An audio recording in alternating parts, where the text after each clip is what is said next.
tapat, matatag at maaasahan balitang tama at totoo lamang dito sa Pilipinas Network. Magandang araw sa ating mga kababayan sa Pilipinas at sa buong mundo. Huwag kalimutang pusuan ang video, sumubaybay at pindutin ang patingaw upang lagi kayong updated sa balita. Simulan na natin.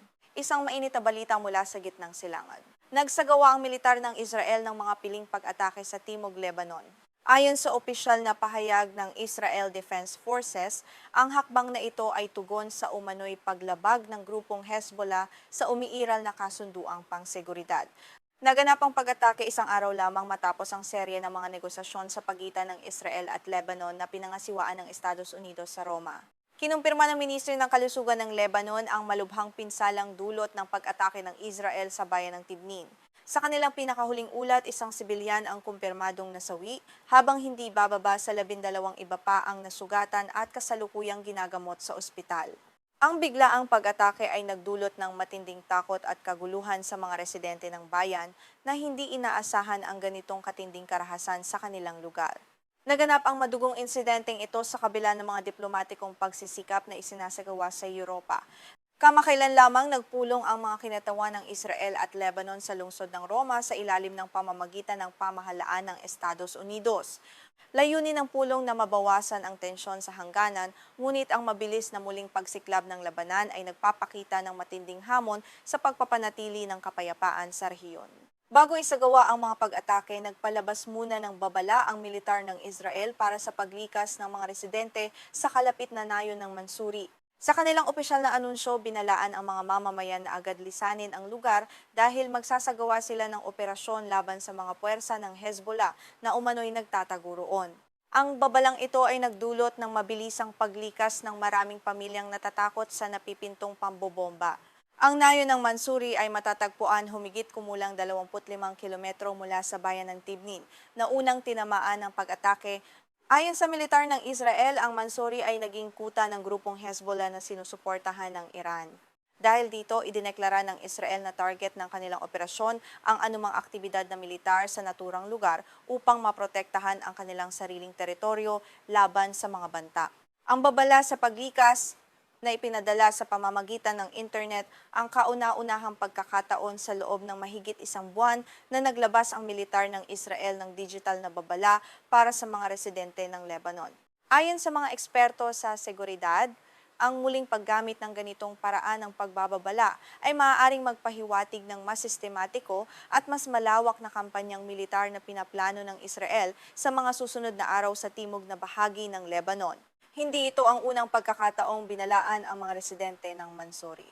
Noong huling bahagi ng Hunyo, naghulog na ang mga eroplano ng Israel ng mga polyeto sa nayon na nag-uutos sa mga mamamayan na lumikas. Ayon sa isang mataas na opisyal ng militar ng Lebanon na nakapanayam ng Reuters, ang mga polyetong ito ay bahagi ng mas malawak na psikolohikal at estratehikong hakbang ng Israel bago ang aktual na pag-atake. Isinama ng Israel ang nayon ng Mansuri sa tinatawag nitong sariling idineklarang sonang panangga sa Timog Lebanon. Ang sonang ito ay unilateral na itinatag ng Israel upang magsilbing harang laban sa mga posibleng pag-atake ng Hezbollah. Gayunman, patuloy itong tinututulan ng pamahalaan ng Lebanon na nagsasabing nagpapakita ito ng kawalan ng paggalang sa soberanya at integridad ng teritoryo ng bansa. Sa kabila ng mga babala at panganib, marami pa ring magsasakang Lebanese ang patuloy na pumupunta sa kanilang mga bukid at tahanan sa mga apektadong bayan. Para sa kanila, ang pagsasaka ang tanging pinagkukunan ng kabuhayan ng kanilang mga pamilya. Kahit nakikita nilang nagpapatrolya ang mga sundalong Israeli sa malapit, pinipili pa rin nilang isugal ang kanilang buhay upang anihin ang kanilang mga pananim bago tuluyang masira ang mga ito dahil sa digmaan. Matatandaang noong Hunyo 26, nagkasundo ang Lebanon at Israel sa isang kaayusang pangseguridad na pinangasiwaan din ng Estados Unidos. Layunin ng kasunduang ito na makabuluhang bawasan ang mga sagupaan sa kahabaan ng hangganan at magbigay ng pagkakataon para sa isang diplomatikong solusyon. Ngunit ipinapakita ng kasalukuyang mga pag-atake na lubhang marupok ang kasunduan at madaling masira dahil sa karahasan. Ipinahayag ng pamahalaan ng Israel na mananatili ang kanilang sonang pangseguridad sa Timog Lebanon upang tuluyang maalis ang banta ng Hezbollah. Ayon sa kanila, hindi sila titigil sa kanilang mga operasyon hanggat may kakayahan pa ang Hezbollah na magpalipad ng mga rocket patungo sa hilagang Israel. Ipinapakita ng paninindigang ito na handa ang Israel na ipagpatuloy ang labanan kahit pa magdulot ito ng mas malaking krisis. Naganap ang pag-atake sa Tibnin sa gitna ng matinding pag-asang magbubunga ng positibong resulta ang mga pag-uusap sa Roma. Ang biglaang pambobomba ay tila malamig na tubig na ibinuhos sa mga diplomatikong pagsisikap. Maraming analista ang nagtatanong ngayon kung may saysay pa ba ang mga pag-uusap kung patuloy na nagahari ang mga armas sa larangan ng digmaan at nagdudulot ng kamatayan sa mga inosenteng sibilyan. Inakusahan ng Israel ang Hezbollah ng direktang paglabag sa mga naunang kasunduan na naging dahilan umano ng kanilang ganting pag-atake. Bagamat hindi idinitalya ng militar ng Israel kung ano ang partikular na paglabag, naniniwala ang ilang eksperto na maaaring may kinalaman ito sa paggalaw ng mga puwersa ng Hezbollah o sa pagtatangkang maglagay o gumamit ng mga kagamitang militar malapit sa sensitibong hangganan ng dalawang bansa. Napakatindi ng epekto ng labanang ito sa mga ordinaryong mamamayan ng Lebanon. Libo-libong pamilya ang napilitang lumikas mula sa kanilang mga tahanan sa timog na nagbunga ng krisis sa pabahay at supply ng pagkain sa mga itinuturing na mas ligtas na lugar sa Hilaga. Ang patuloy na takot sa pambobomba ay nagiiwan ng malalim na psikolohikal na trauma sa mga bata at matatandang walang ibang magawa kundi manalangin na matapos na ang kaguluhan. Sa mas malawak na pananaw, ang hidwaang ito ay hindi lamang isang labanan sa pagitan ng Israel at Lebanon. Bahagi ito ng mas malaking tunggali ang geopolitikal sa gitnang silangan kung saan nagbibigay ang Iran ng pondo, armas at suportang militar sa Hezbollah. Ang bawat pag-atake ng Israel ay nakikita ring bilang isang direktang mensahe sa Tehran na hindi pahihintulutan ng Tel Aviv ang patuloy na pagpapalawak ng impluwensiya ng Iran sa mismong hangganan nito. Patuloy na sinusubok sa krisis na ito ang papel ng Estados Unidos bilang tagapamagitan.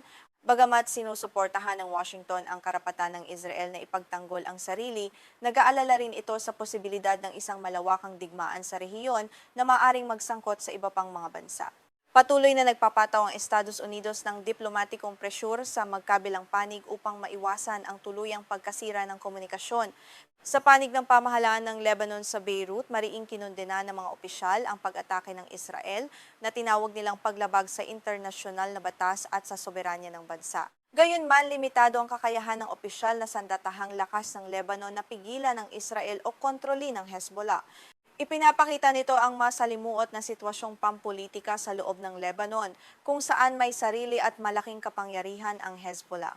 Sa loob naman ng Israel, malakas ang suporta ng publiko sa mga hakbang ng militar upang protektahan ang hilagang hangganan. Maraming residente sa hilagang Israel ang lumikas na rin dahil sa patuloy na banta ng mga rocket ng Hezbollah. Para sa pamahalaang Israeli, ang paglikha ng isang ligtas na sonang panangga sa Timog Lebanon ang tanging paraan upang ligtas na makabalik ang kanilang mga mamamayan sa kani-kanilang tahanan. Sa ngayon, nananatiling lubhang pabago-bago at mapanganib ang sitwasyon sa hangganan ng Israel at Lebanon. Ang bawat pagsabog at pag-atake ay naglalapit sa rehiyon sa isang ganap na digmaang maaring magkaroon ng mapaminsalang epekto sa buong mundo. Nakatutok ang mga mata ng pandaigdigang komunidad sa bawat galaw ng magkabilang panig habang umaasang mananaig pa rin ang diplomasya bago maging huli ang lahat para sa kapayapaan. Bilang pangwakas, ang trahedya sa Tibnin at ang paglikas sa Mansuri ay nagsisilbing paalala sa napakataas na halagang binabayaran ng mga sibilyan sa panahon ng digmaan. Habang nagpapatuloy ang tensyon, patuloy naming babantayan ang mga susunod na pangyayari rito sa Balita Pandaigdig upang maihatid sa inyo ang pinakabago at pinakatumpak na impormasyon. Ako ang inyong tagapagbalita, nag-uulat ng mga balitang nagpapakilos at nagbubukas ng isipan sa buong mundo. Isang nakababahalang ulat ang lumabas mula sa Washington hinggil sa kalagayan ng depensang militar ng Estados Unidos. Halos 80% umano ng mga makabagong THAAD interceptor missile ng bansa ang nagamit na sa gitna ng tumitinding tunggalian sa pagitan ng Estados Unidos at Iran. Ayon sa mga mapagkakatiwalaang mapagkukunan, ang mabilis na pagkaubos ng mga sandatang ito ay naglalagay sa kakayahang pandepensa ng Amerika sa isang napakakritikal na kalagayang hindi pa nararanasan sa kamakailang kasaysayan. Hindi lamang ang sistemang THAAD ang apektado ng krisis na ito. Halos 50% rin ng mga Patriot Interceptor missile ang nagamit na bago pa man nagsimula ang pinakahuling serye ng labanan sa gitnang silangan. Sa ulat ng CNN, inilarawan ng mga opisyal ng militar na nasa mapanganib na mababang antas ang kasalukuyang reserba ng mga sandatang ito na nagsisilbing pangunahing kalasag laban sa mga pag-atake gamit ang ballistic missile. Babala ng mga eksperto sa militar, ang kakulangan sa mga interceptor missile ay nangangahulugang maaaring mawalan ng bisa ang mga tradisyonal na depensa laban sa malalaking kumpol ng mga drone o UAV ng kalaban.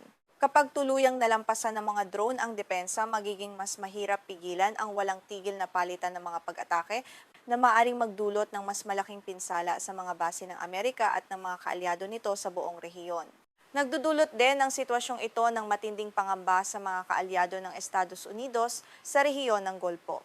Nag-aalala sila na ang kakulangan sa mga sistemang panlaban sa himpapawid ay magpapahina sa kakayahan ng Washington na harangin ang anumang ganting salakay mula sa Tehran, lalo na kung magpapasya ang administrasyon ni Pangulong Donald Trump na lalo pang paigtingin ang mga operasyong militar sa mga darating na araw.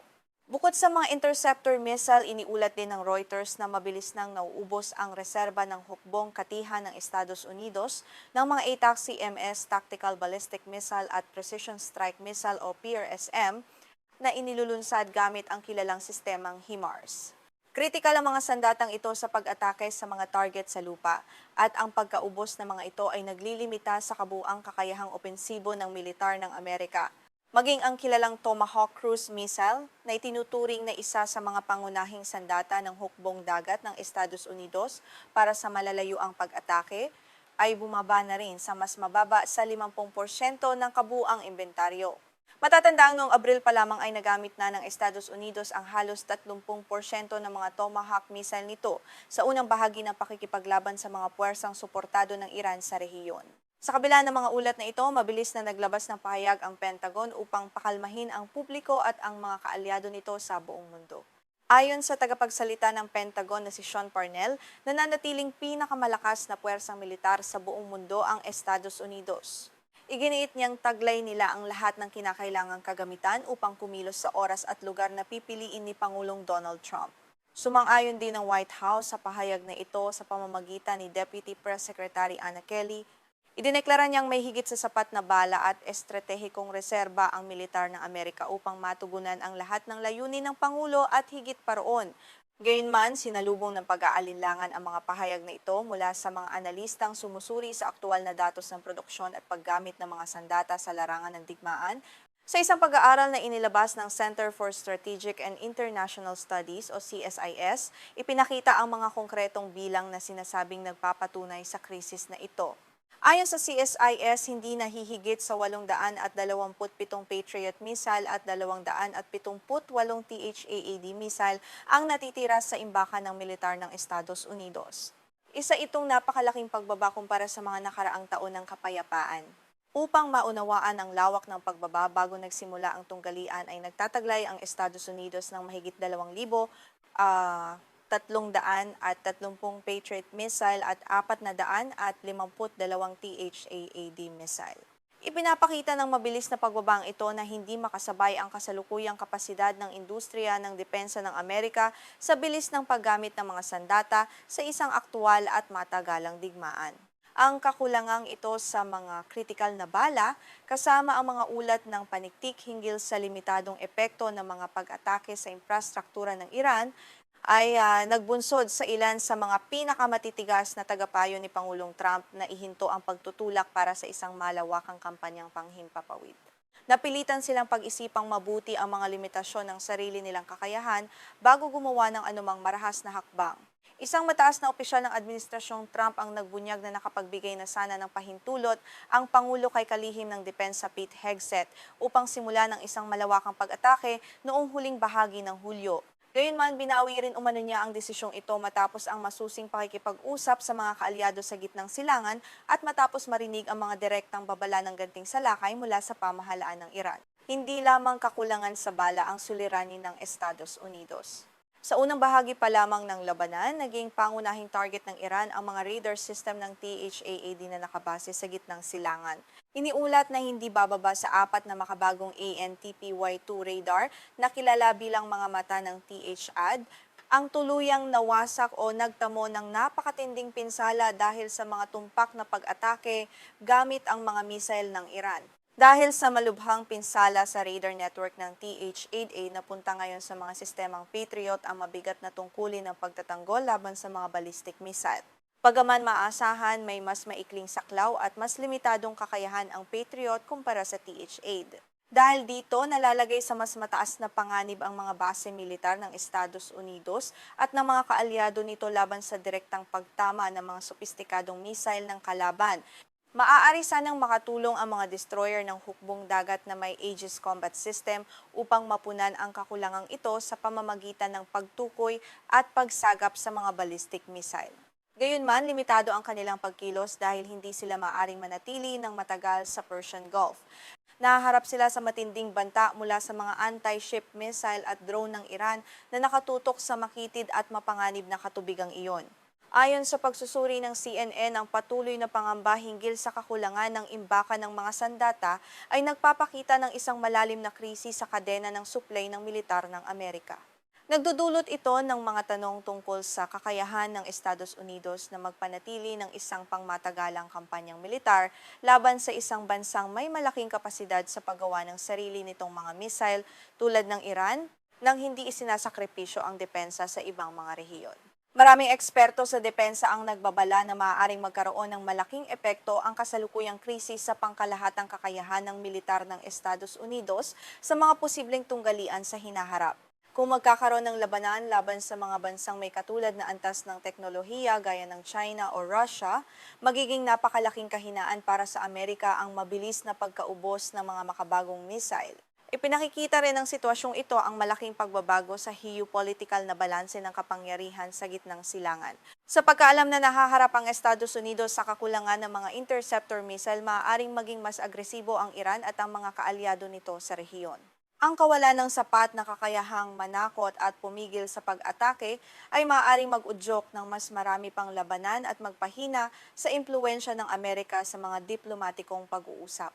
Upang matugunan ang suliraning ito, kailangan gumawa ang Estados Unidos ng malalaking hakbang upang mapalakas sa lalong madaling panahon ang produksyon nito ng mga sandata. Gayunman, nangangailangan ng maraming taon at mga bihirang hilaw na materyales ang paggawa ng mga komplikadong sistemang tulad ng TH-AAD at Patriot.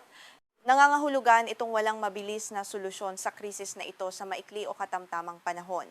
Sa kabuuan, ang pagkaubos ng halos 80% ng mga TH-AAD interceptor missile at kalahati ng mga Patriot missile ay isang malakas na babala para sa pamunuan ng militar ng Estados Unidos. Habang nagpapatuloy ang tensyon sa gitnang silangan, kailangang timbangin ng Washington ang mga ambisyong geopolitical nito laban sa malupit na katotohanan ng limitadong inventaryo ng mga makabagong sandatang pandepensa.